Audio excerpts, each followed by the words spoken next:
जब सुने के होई भोजपुरी गाना, बस बजे के चाही गाना।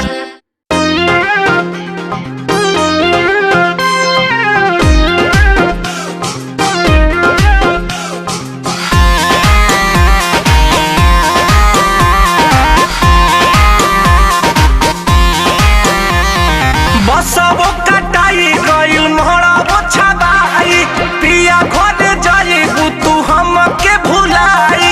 बसवो कटाई गइल मोहरावो छबाई, पिया घर जाइबू तू हमके भुलाई।